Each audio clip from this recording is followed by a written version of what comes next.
But the Bible says a lot about the heart. This is how important the heart is. The Bible says, as a man thinketh in his heart, so is he.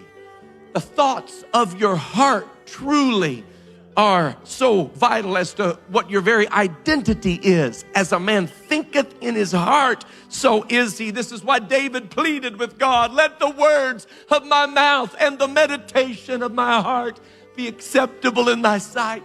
The stuff I think about, the stuff I dwell on, the stuff I meditate on, I want it to be acceptable in your sight. Lord, could you let the meditation of my heart be acceptable in your sight? Listen to what the Bible said. Out of the abundance of the heart, the mouth speaketh.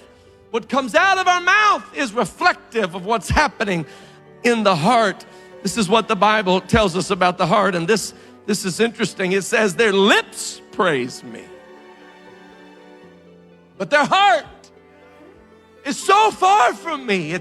Their lips say all the right things, and they've crafted it in such a way that you would expect that this is how they really feel, but their heart is so far away from God. One place he explained to us that the heart is deceitful, desperately wicked. It's deceitful above all things. I want you to consider that for a moment. Your heart is deceitful above all things. That means your heart is more deceitful than that subtle serpent in the field. Your heart is, you've not met a devil more deceitful than your own heart. Your own heart is deceitful, and it is deceitful above all things, and it is desperately wicked. And then the question, who can know it? It's a rhetorical question. The answer is clearly, when it relates to man, no man knows the heart.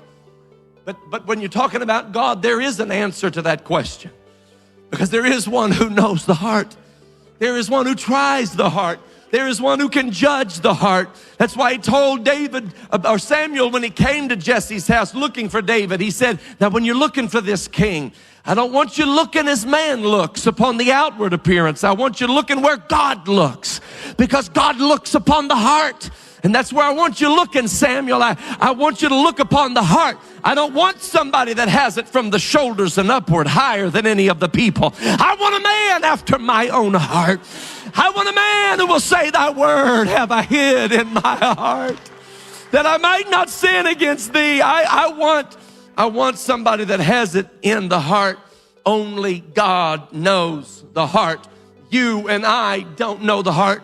We can't even define it. We can't even explain it. We try, but our words don't really encapsulate it. It's not just mind. It's not just spirit. This is an intangible factor concerning the heart and where you are, and it has an issue regarding everything about who you are as a person.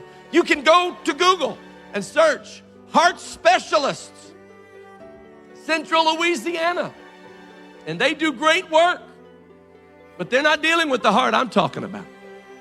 They can run you through an MRI and a CAT scan.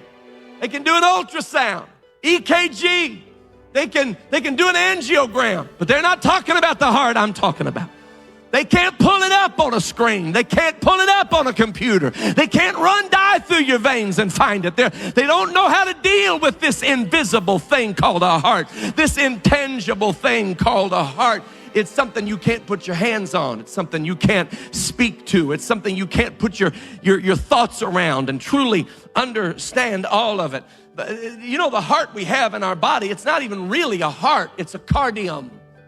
And it's cardio specialists who deal with it. But they call it the heart because what it does for the body does what the Lord described the heart doing for the whole person. If something goes wrong with this heart, when that heart stops beating, when that heart shuts down, that's when it's over. We've got to deal with the heart today. And I want somebody to know that God sees your heart, and He knows your heart, and He understands when your heart was broken. He knows all about your broken heart.